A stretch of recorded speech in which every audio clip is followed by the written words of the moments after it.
Hello. In a world of wargaming that's dominated by established brands, franchises, and IPs, it can still be worth looking beyond the familiar if you want to find the most innovative, exciting, and whimsical games out there. Especially when you can find a game like Moonstone, having won Best Miniature Rules and Best Miniature Design at the UK Games Expo 2023 in both the judges and public votes, and having built an intensely loyal fan base. The game has evolved a great deal since it was released in 2018, creating a rich fantasy world and story, much loved rules, and some truly wonderful whimsical miniatures. My guest today is the founder of Goblin King Games and the creator of Moonstone.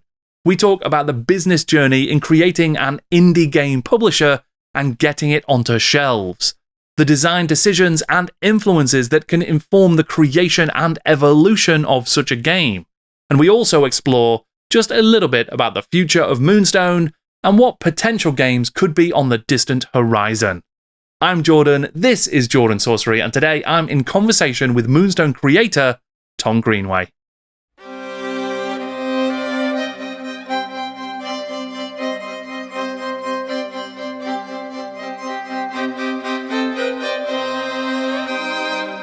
Tom, thank you so much for joining me to talk about Moonstone and your career in gaming and publishing this amazing game. I wondered if we would start with, what's your gaming background? How did you get started with tabletop games? So I think like a lot of people from the UK, my first introduction was Warhammer Fantasy Battle, Games Workshop shops. My brother used to play these games and he's 8 years older than me, he wouldn't let me play. And I was kind of constantly trying to get involved in the action whilst he was a teenager and I was a little kid.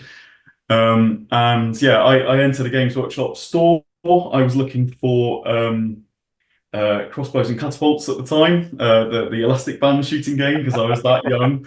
And they lured me in with this amazing board. It had like a castle that I was sold. There was Empire all rode up with cowbirds along the wall, and they let me fire a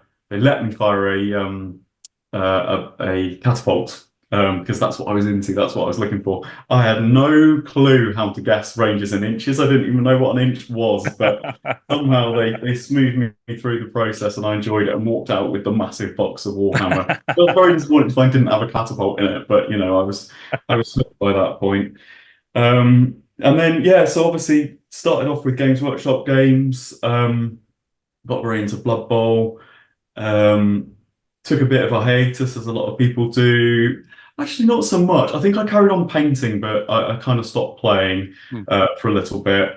And then sort of got back into gaming, slightly older, but with more of a broad spectrum. Just interested in all sorts of games. I got into Magic the Gathering and other TCGs, Vampire one, Game of Thrones one, all various board games. Just kind of realised that there was an ecosphere out there that wasn't Games Workshop, and that there was lots of fantastic games to discover. Always loved painting. Never really left me that. I still love painting, and one of the great things about sort of working now in the games industry is I can paint and it's work time occasionally. It doesn't come up that often because I've got some fantastic studio, well, one in particular, Erica, that I work with regularly, but every now and then I join a model and go, I'm painting this one. So that's great. Yeah, I was going to ask if you remembered any of those like old armies that you started with when you were playing in Warhammer in the early days. Yeah, so I had goblins with the goblin green bases. Right, that makes sense. Rows of identical spearmen. That was what came in the box, so that's what I collected. And later on, I moved into Empire because I've always had a big thing for puffy sleeves. I don't know why. I love puffy sleeves, which is why when we made the Fritz model, I was like, I'm going to make the puffiest sleeves in wargaming. They're absolutely enormous. But yeah, it's. So yeah, I did Ogre Kingdoms as well. Like a lot of people, I like to dabble, but I also like to see a project through. So when I get my teeth into something, I really see it to the end. So both my Empire army and my Ogre Kingdoms army were fully painted, and all the terrain was fully painted, and I kind of did all that before really playing very much. And then I played it, was like, no, actually, don't love game rules that much. I enjoyed painting and making the terrain and laying out the armies and all that kind of thing more than the actual game. But there were other games that I discovered by that point that I was enjoying more. So Right. And then how then did you sort of transition from like playing and enjoying and exploring games to deciding to make one? I mean, that must be quite a leap. yeah, I think I always liked to dabble. It's one of the things I love about tabletop games more than computer games is the opportunity to be creative. Painting and modeling and creating an army or a team or whatever that's entirely yours. Um, but also the opportunity to get under the hood and tinker about with rules mods. So really, really early, I made an ice hockey version of Blood Bowl that was rubbish, but had detractors and things. But I enjoyed writing that. I made my own arena style hex kind of ogre versus troll kind of wrestling game. Um, and I'd get a few players to play them once or twice, and then I'd kind of, move on to the next thing because your attention span isn't quite so great when you're a teenager. But I was, yeah, I was always kind of writing rules and getting people to play them, and people were enjoying them, but never kind of imagined it could be a career. Um, Really, only about a year before it was my career did I actually think, you know what, this could actually be a career. I was mostly I just enjoy the process of creating anything really. I enjoy the artistic side of creating, the modeling side, but I also enjoy, creating game rules and mechanics as well. Right. So. So, I mean, what was that sort of bit of the journey like then? So, about a year before you decided it's going to be your career, it's unimaginable. So, how did you Well, get to like, I'm going to so do this for real? yeah, Moonstone. So I'll kind of rewind back a bit. I was helping a friend of mine with a game that he created, which was sort of a Necromunda-ish kind of campaign-based gang warfare, very cyberpunky. And I helped him out with the rules development side of things. And then in the process of doing that, I think he probably wasn't keen to kind of invest money in art and sculpts because you do need to kind of put some of your own money into to do that. And it was sort of a free to play miniature diagnostic game, which we did publish, but didn't really promote particularly. But in the process of that, I thought, well, this is really good fun writing game rules, and I started kind of thinking, well, if this was my game, it would be in a whimsical fantasy setting because that's the setting that I like the best, and I would use cards because I like them more than dice because there's more player agency. So I kind of was dreaming up this imaginary game whilst helping him. And again, I thought I'll probably never sell this as a game in a box on a shelf, but I can at least write the rules and publish them for free and play them with friends. And then I obviously was aware that Kickstarter was a thing, and I was curious enough. I was like, I wonder if I can make a model. I wonder if I can actually make and sell a model. That'd be cool. So I still didn't work with artists at that stage, so I was doing the concept sketches myself, and I managed to find an incredibly talented sculptor, Tom Lishman, who's ended up doing half of our range, and he was the first sort of person that agreed to work with this total unknown. Right. Most of the beat sculptors that I contacted when I was just somebody who'd never made a model before weren't interested. But fortunately, Tom took a chance on me, and we made this fire spitter model, which is the goblin with the huge barrel on his back and the little goblin behind pumping Right. like a super soaker, a goblin super soaker with petrol. And yeah, just launched a Kickstarter just as a test of what's it like to run a Kickstarter and what's it like to go through the process of sculpting and casting a model and fulfilling it. And I deliberately picked a very small scope of just literally one model because it was obviously a lot lower risk, and I didn't want to bite off more than I could chew. I knew of people that had done Kickstarters and then realized that it was an overwhelming amount of work and so on. So did that one sort of pilot Kickstarter as the rules were kind of free to play, but you had to source your own models for anyone who was interested, which was probably only about 25 people at that stage. Right. And the Kickstarter for the first bidder actually went quite well. It raised about £5,000, so it was enough model to get the model, sculpted and cast and shipped out to everybody. And it gave me sort of an experience that was positive. It netted a little bit of money, which I immediately respent on art and sculpts, and that was pretty much the story of this for the first 4 or 5 years. Every time I'd manage to sell something, I'd immediately spend it all again on the next phase of development, to get some new sculpts done. But yeah, I shipped that Fire Spitter model out. We did a stretch goal and managed to make a limited edition of Baron von Fancy Hat, who's one of our iconic starter set models. And then very, very rapidly after that, I thought, well, that went quite well. Let's try and get the whole game produced. So I launched the game Kickstarter, the starter set effectively. Plus, a box of gnomes, a box of fairies, an extra box of goblins, extra box of humans. So there was a kind of expansion routes for people.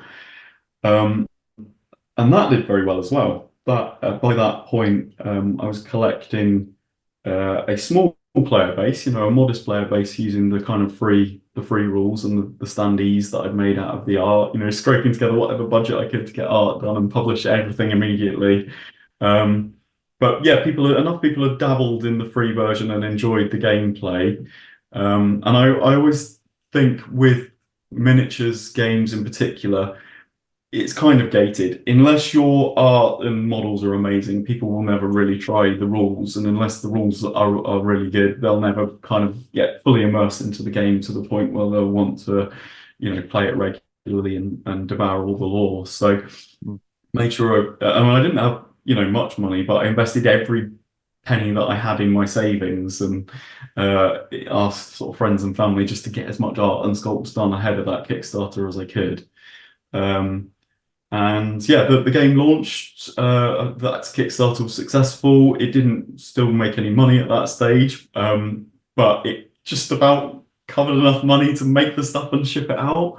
Right. Do you remember how many backers and sort of how much was coming in on that one? That was about 70k, that one, 75k, I think, plus postage, which was extra, and backer kit, which sounds like a lot, but it wasn't quite enough to cover the actual costs of making it and shipping it out. I had to wait.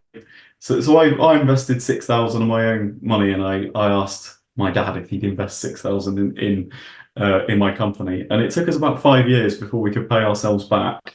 Right. Wow. So, but it's kind of like a snowball, because when you're starting off, when you roll a snowball down the hill, and originally it's not picking up much snow, but with every revolution, it's picking up more and more.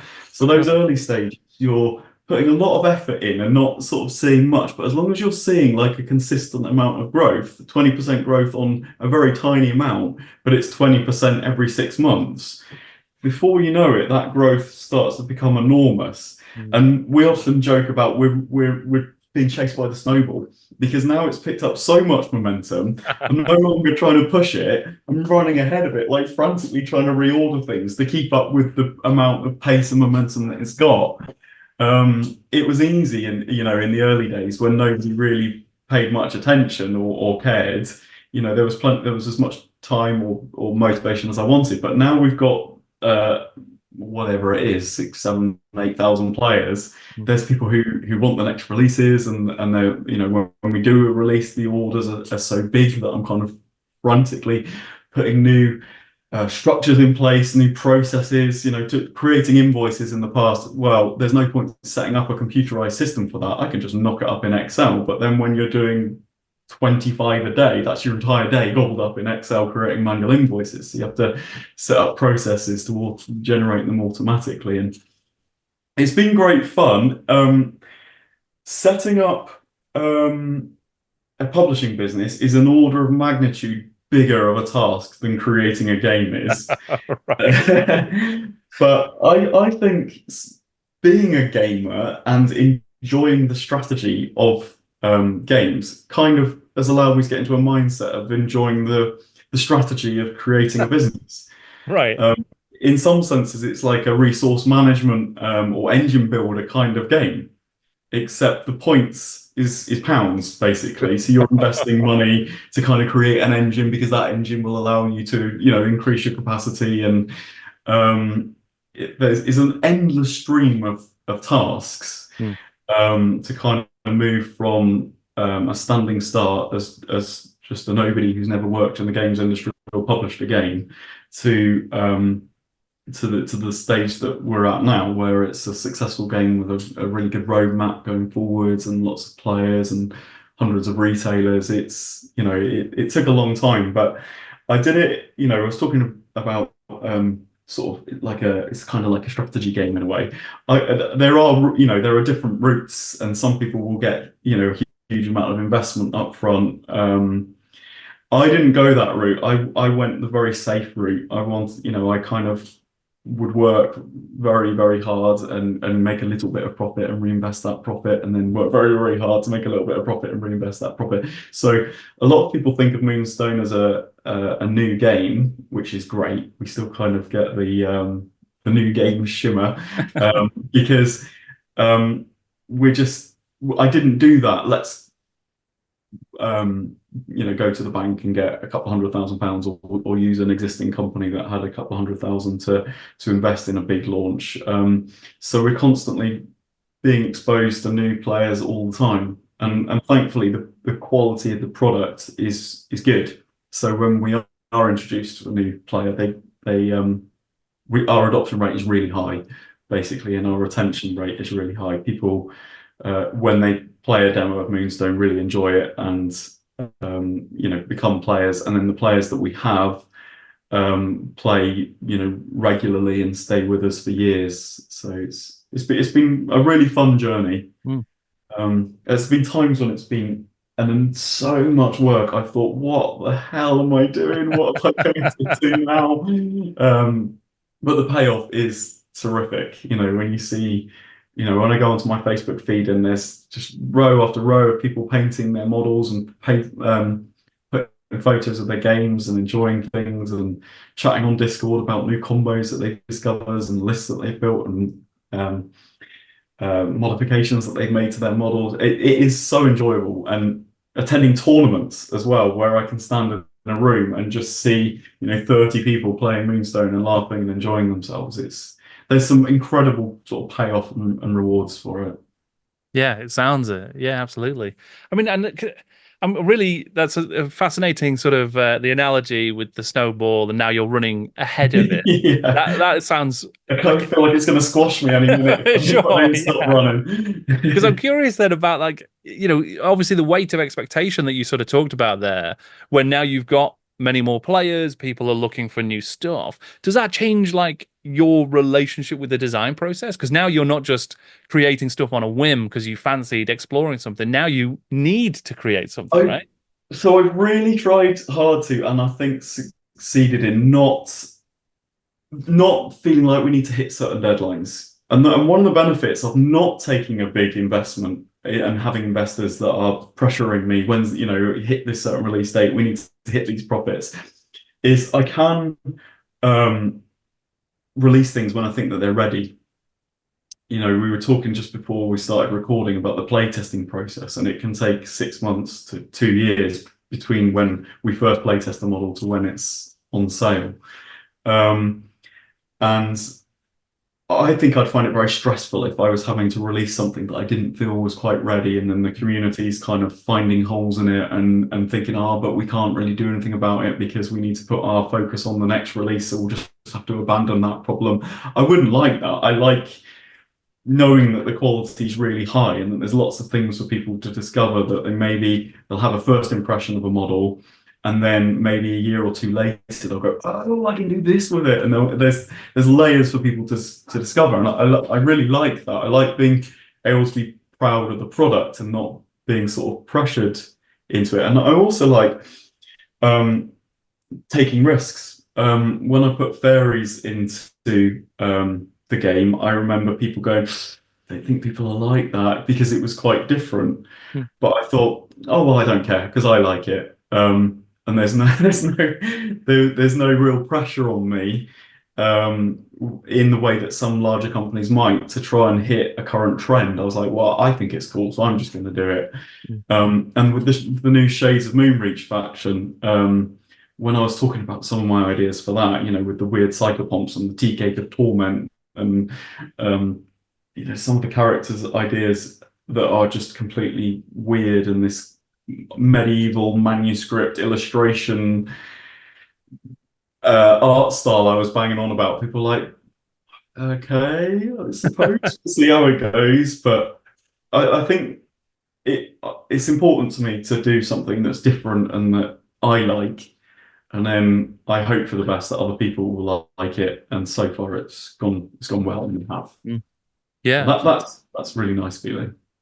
Yeah, I mean that sort of raises an interesting kind of area of that change, I suppose, where if you were developing things on your own and kind of were directing, okay, well, I like this, so I'm going to explore this, and this is how I'm going to evolve it. Now you've got a team and a group of people working together as sort of, to help you develop stuff, and you've got a community who are playing it, and you've got all that feedback. So does that kind of how does that play into where you might want to take something? It's very beneficial, actually, because Moonstone spawns a lot of awesome ideas in a lot of different people, and I end up with more ideas than we have time to produce. But a lot of the mad ideas that I see mentioned on Discord, or that some of my team members spark up about or post a picture of, do end up as characters in the end. It's not.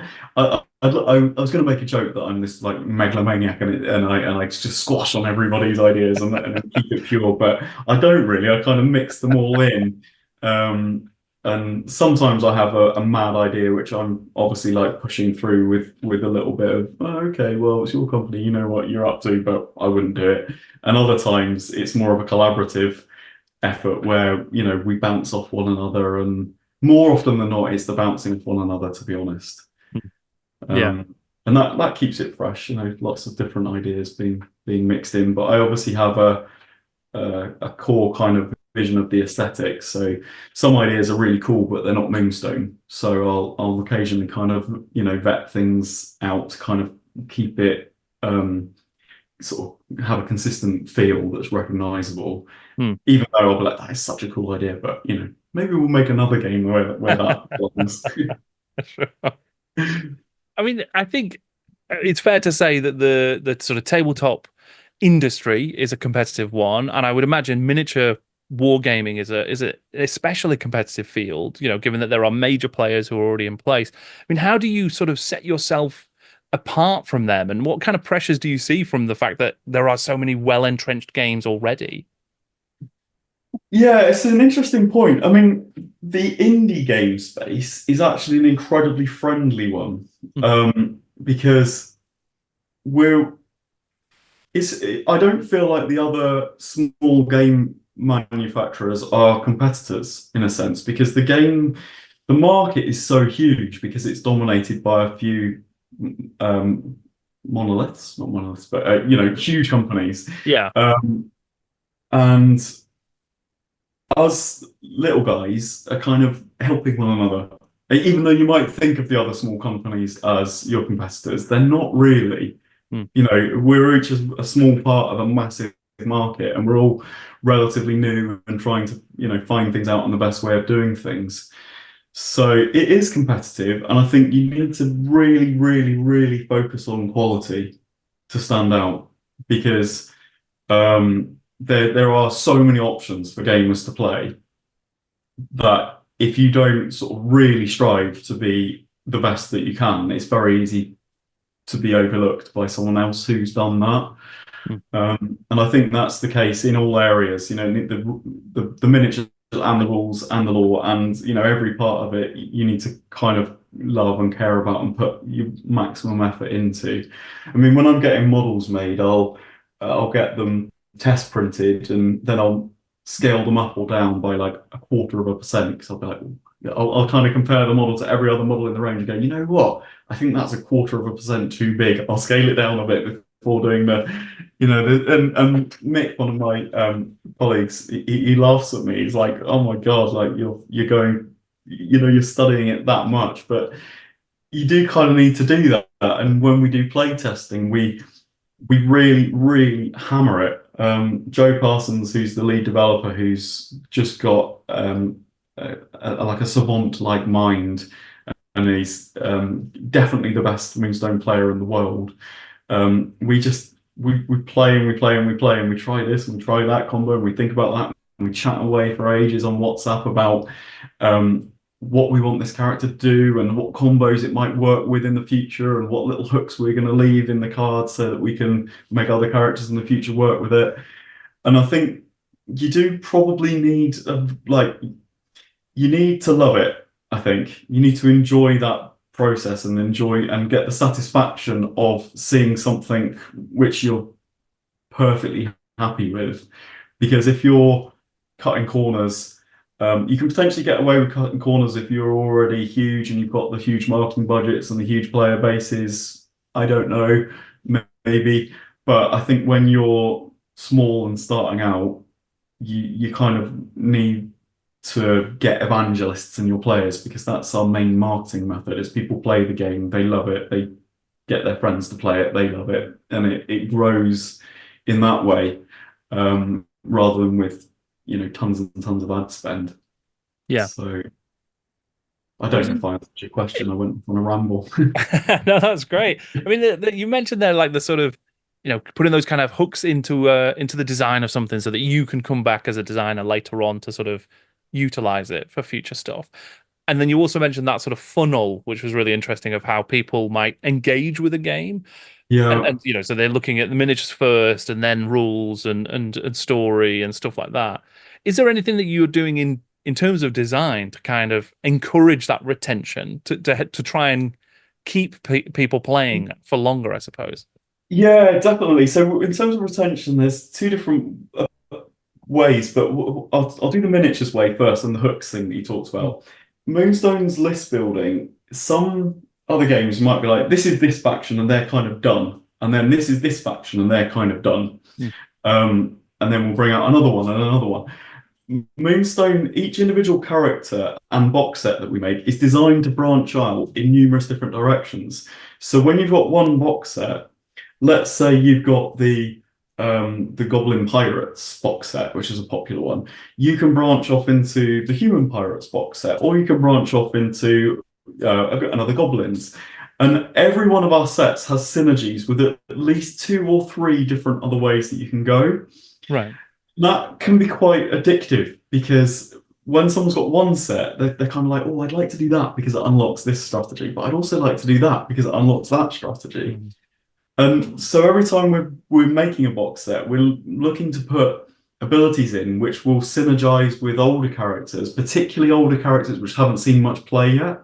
Right. Because sometimes the meta will kind of focus on one archetype, and we'll notice that a character hasn't been played very much in tournaments. So we'll think, what abilities has that character got that we can put a new character's ability to have synergy with it, so that it will kind of reawaken an old model that wasn't seeing much play. Right. But we'll also be kind of looking at abilities in boxes that we can maybe make use of in future.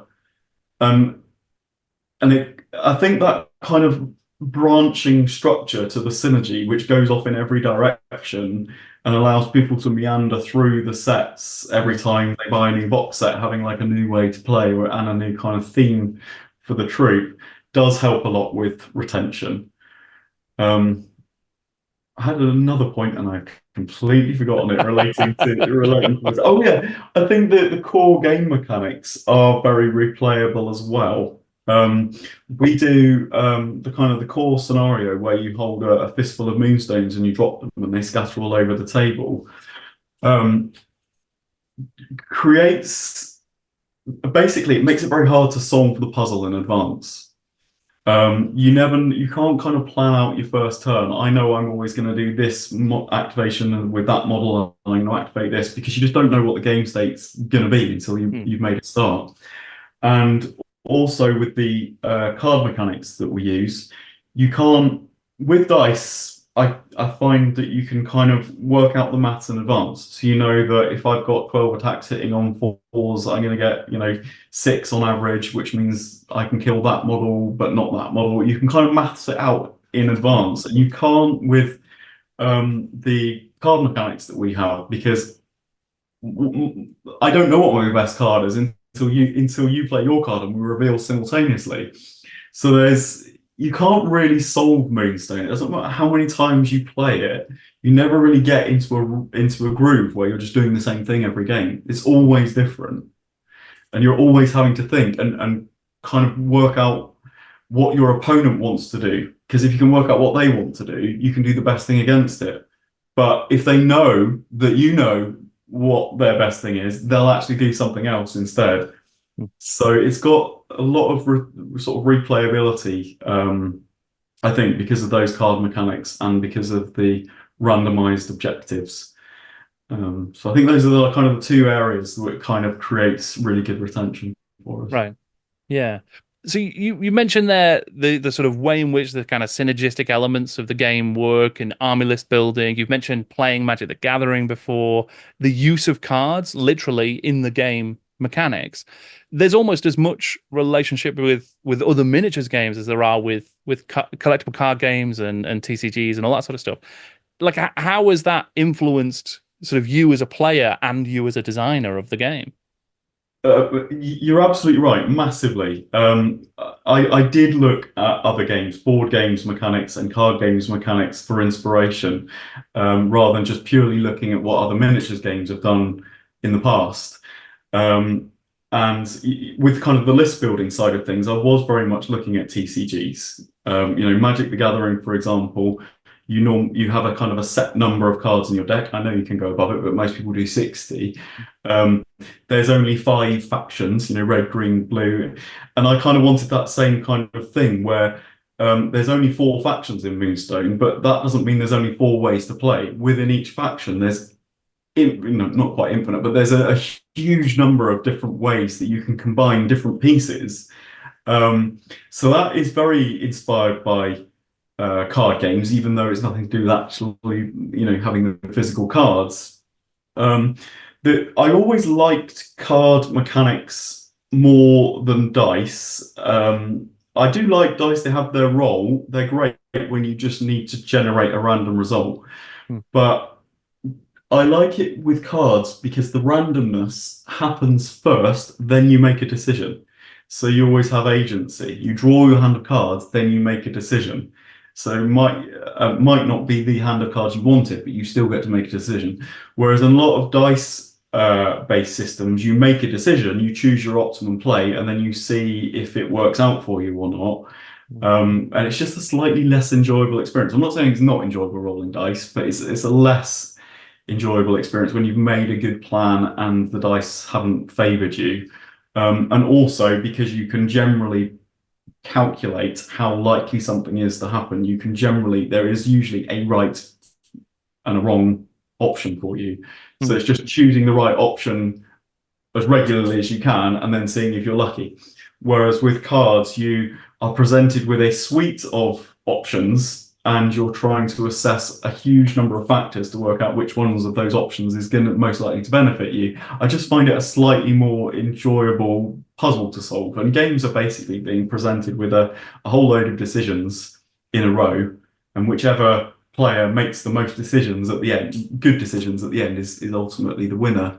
And I think Moonstone tries to give you lots and lots of decisions. There's lots of decisions on what card to play, on when to move, where to move, what activation to do, who to activate next, what ability to use, what model to put in your list. It's very dense in decisions, which I think is another kind of factor which works in its benefit.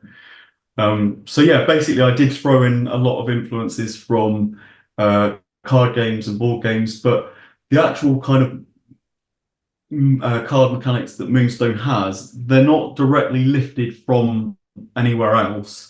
It's more the melee mechanic, because I have another hobby of HEMA, historical European martial arts. So I've done full speed competitive combat with swords and daggers and spears and shields and all kinds of things. Right.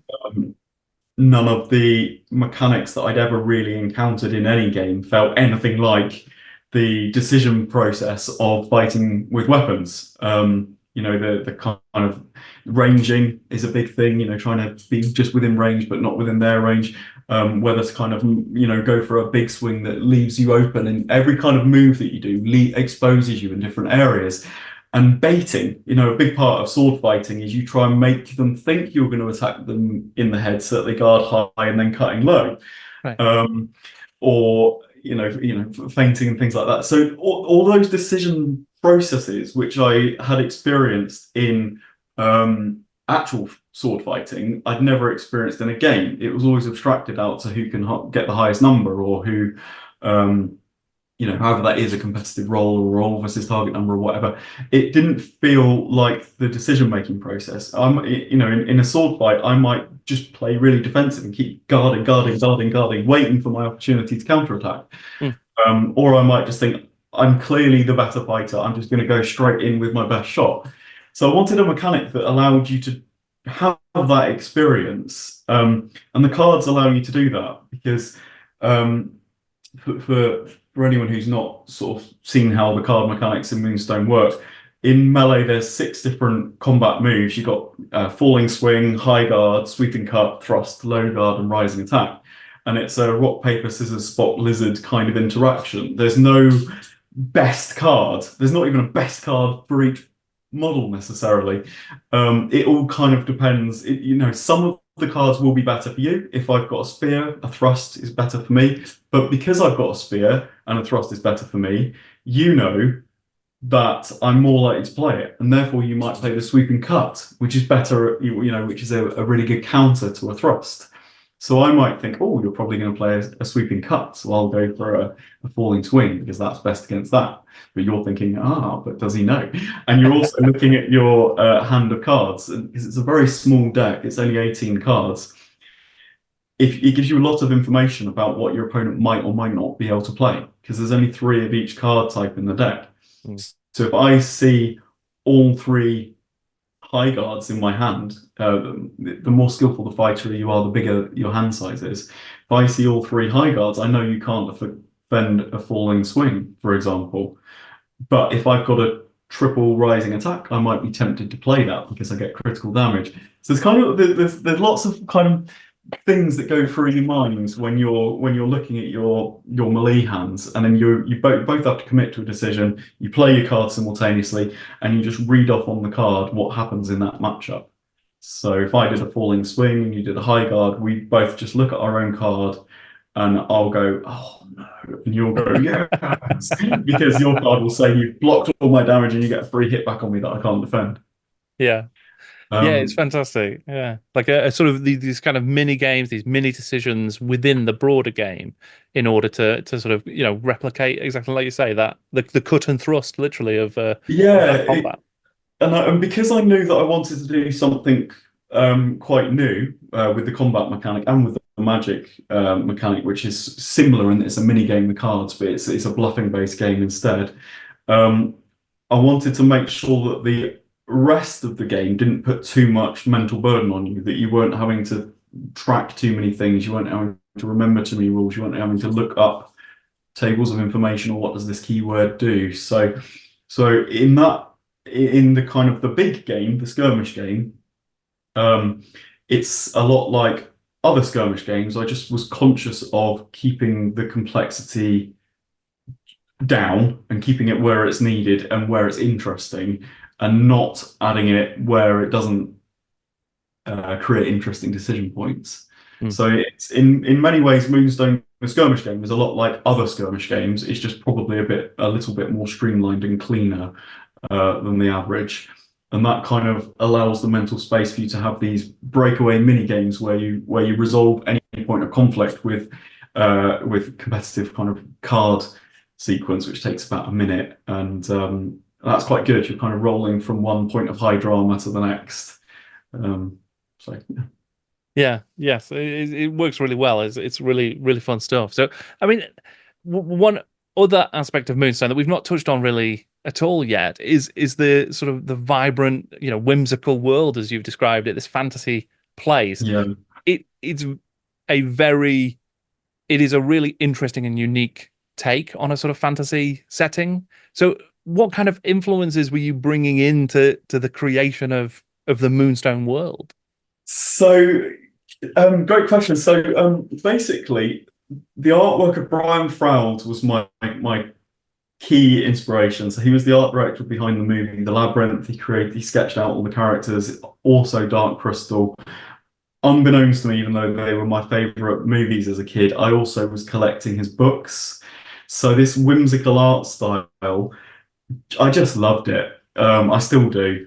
And kind of one of my objectives was create characters which, if they popped up in the movie The Labyrinth, wouldn't look out of place. Right. And I was surprised that there wasn't more games with that kind of setting. It felt like a lot of games have been inspired by other games that have been inspired by the other games, and a lot of that was inspired by Tolkien's work. So an awful lot of fantasy settings stem from his work. And don't get me wrong, I do love Tolkien and I love Lord of the Rings as much as anybody. But it's a particular theme which has been copied and copied and copied, in my opinion. Whereas the sort of fairy tale, whimsical, madder, sillier angle that Moonstone's gone with, I just didn't see a huge amount of representation of it in the miniature space, even though I absolutely adore it. I think Rackham and Confrontation had a lot of that. And by the time I was coming along with Moonstone, they'd stopped trading, and I think that sort of left a bit of a gap. Also, when I first started to launch Moonstone, Warhammer Fantasy had shifted from kind of the old world aesthetic into the Age of Sigmar aesthetic, which is new again, a very, very, very high fantasy, and it kind of left an even bigger space for more of a quaint, sweet, tongue-in-cheek, humorous kind of fantasy setting. So that may have just been good timing, but what I happen to love didn't really have very good representation in the market at the time. And it's kind of evolved. The lore has evolved in the sense that I had a visual picture in my mind of this world where there are goblins and trolls and fairies co-inhabiting and not at war with one another, just cohabiting. And then I kind of thought, well, how does that work? And it's sort of built up piece by piece by piece. I knew that I wanted moonstones because I just thought that was a good mechanic to fight over these dropped dice on the table.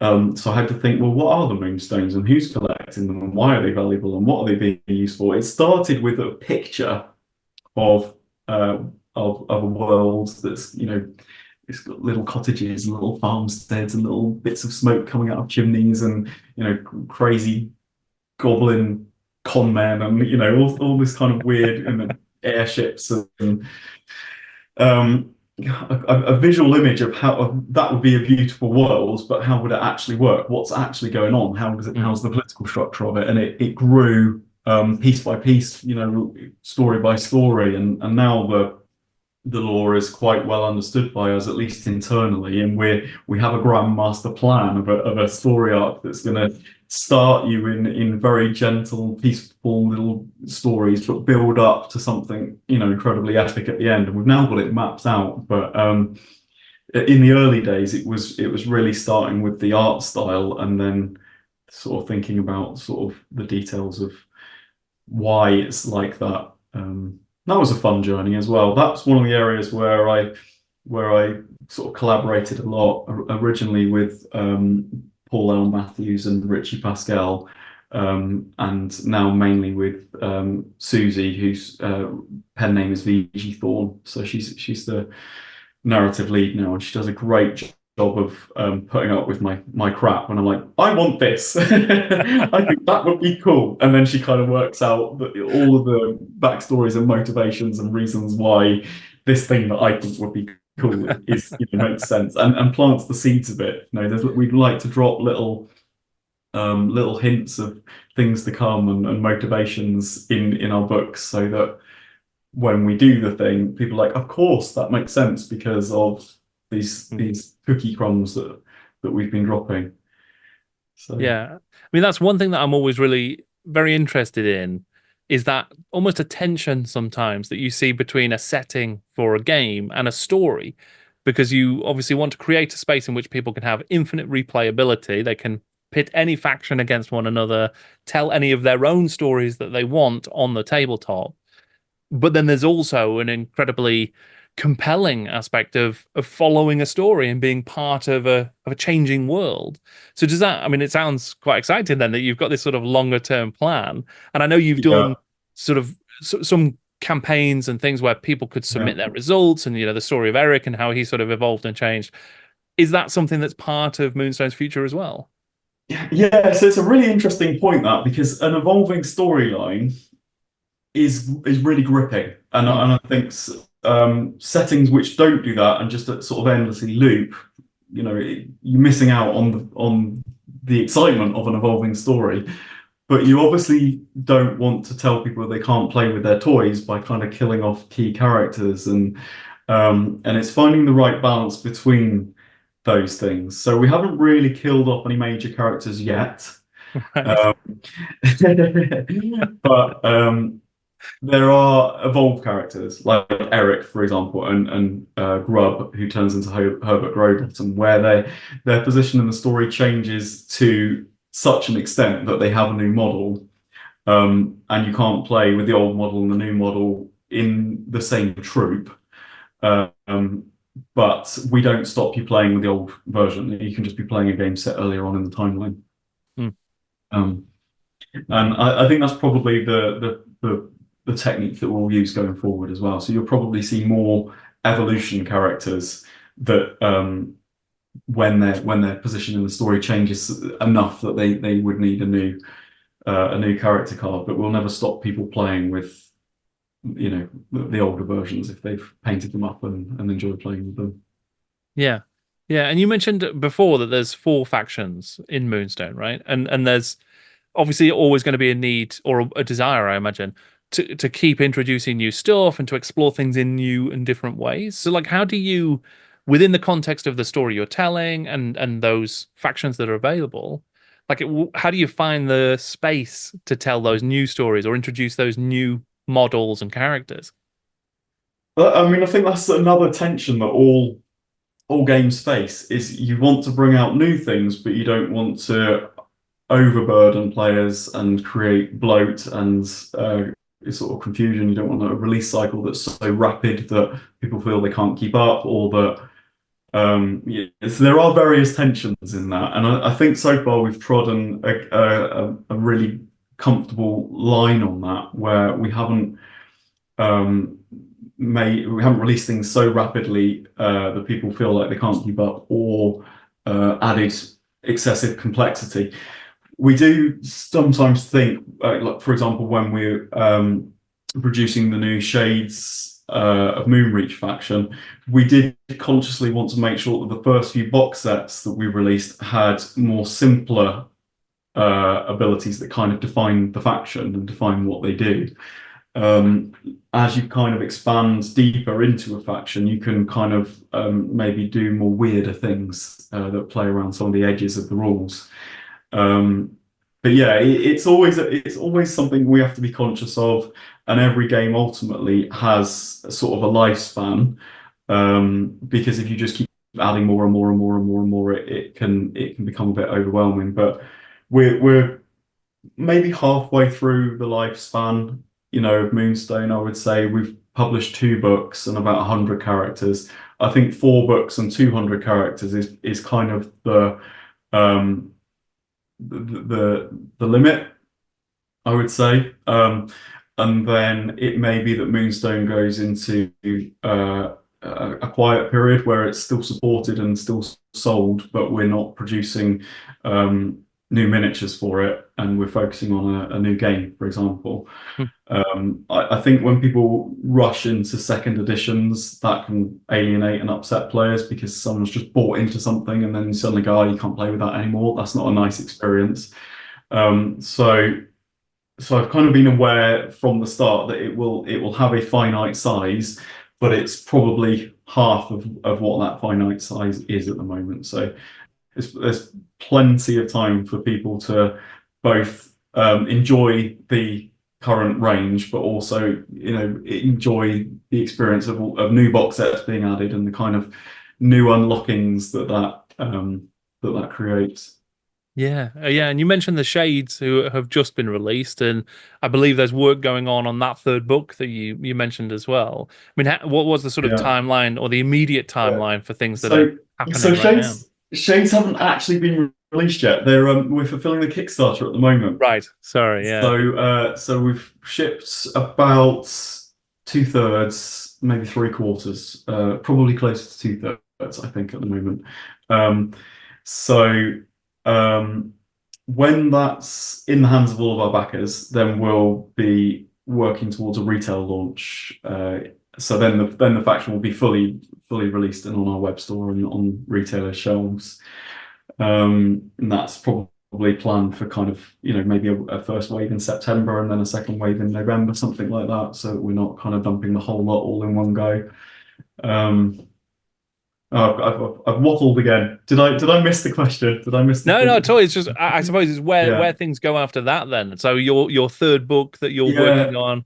So the Shades characters are from the third book. So we tend to kind of release, because our models come with stat cards which tell you how to play with them. We can release models before the book comes out. You don't need the book to play them. So we're making a start on that third book at the moment. That will include a whole load more characters, not just the Shades faction, but characters for our previous factions. And the storyline is really going to start powering up now. Our first book was really a collection of short stories that just set the mood of the world. Our second book is really part one of a trilogy where it introduces the big baddie and the hero of the piece, effectively. Right. Part two is, book three is part two of a trilogy where drama is going to happen. And book four will ultimately lead to a conclusion of the story.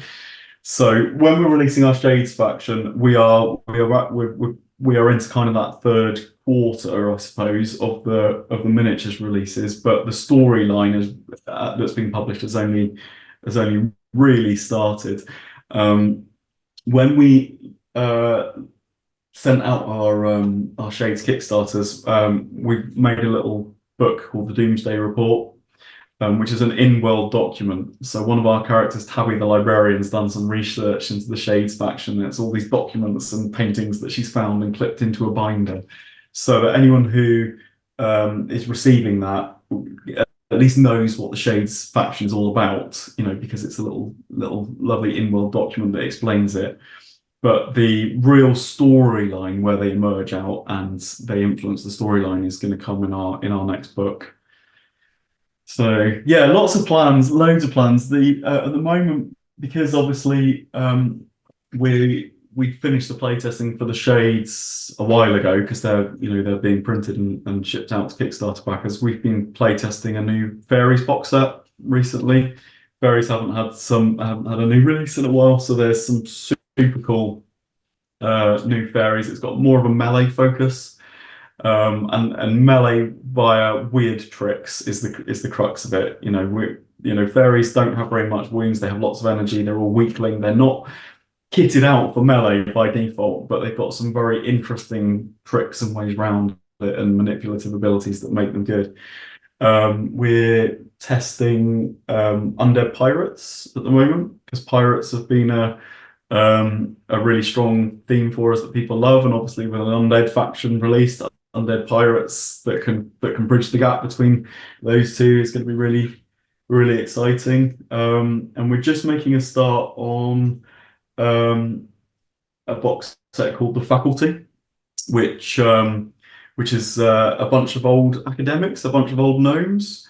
But it's a lot funner than it sounds. That sounds pretty fun to me. So that's already a winner. Yeah, they play really lovely together, but they also each are able to unlock keywords that haven't really seen much use. So yeah, those are the kind of, that's what's on our playtesting desk at the moment. So basically there's new stuff coming for everybody, as well as launching the Shades faction. Fantastic. And yeah. where it will start to get interesting is when we have to make some tough decisions on later on in later books, because at the moment we have this really great opportunities. Every time we have a brilliant idea, we're like, oh yeah, well, we can't quite fit it into this book, but we'll move it into the next book. So there's a huge pile of really awesome ideas which are just sort of sat there waiting for us to develop when we've got the capacity for it. Amazing. Yeah, I love it. I love the sound of those gnomes. The faculty, that sounds great. I mean, this might be an unfair question, but is there any sort of world beyond the sort of skirmish game that you can imagine for Moonstone in its future? Would you want to explore it in other mediums, in other ways? Yeah, there's always been a lot of interest in an RPG for Moonstone, and we've sort of dabbled on it, tinkered with it here and there in the background, every now and then. And I still think it's the project that the whole team would like to do. I think it's becoming, obviously over time, as the world is getting deeper and being fleshed out more, it's becoming more and more of a rich setting that I think people would enjoy role-playing in. So that's definitely a project that we have in our sights. Although we don't have like an immediate release date for it, but it's something that we've been working around. I did dabble with rules for a Moonstone board game at one stage, so that might be something in the far future as well. Something that's more kind of geared for, family kind of audience or mass market kind of audience. But also we've got ideas for other worlds that we want to, and other systems and all sorts. The tough part is just deciding where to put your focus, because we've got so many great ideas that we all want to work on. But you don't want to sort of, obviously the skirmish game is in a really great position at the moment, and it's got a lot of momentum, so you don't want to sort of not feed it the fuel that needs as well.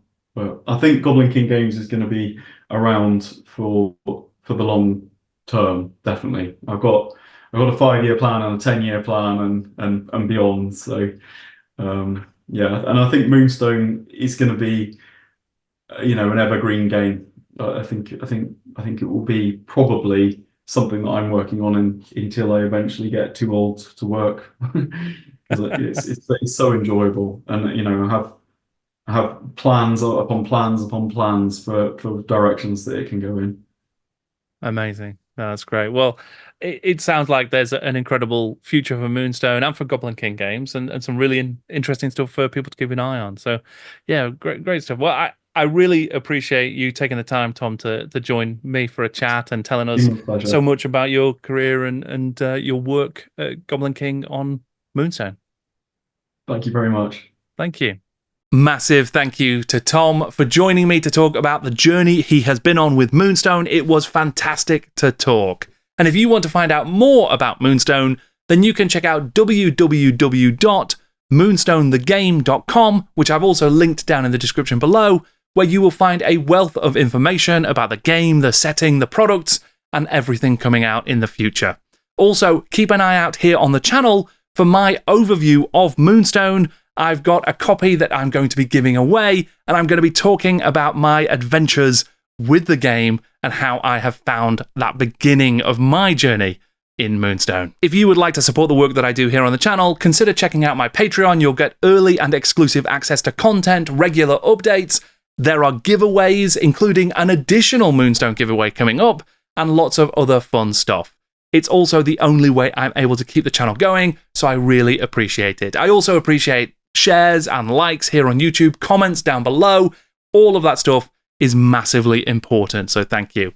You can now listen to my interviews as a podcast. Just search In Conversation with Jordan Sorcery wherever you get your pods, and you should be able to find it. Thank you once again to Tom. Thank you for listening and watching. I'm Jordan, and this is Jordan Sorcery.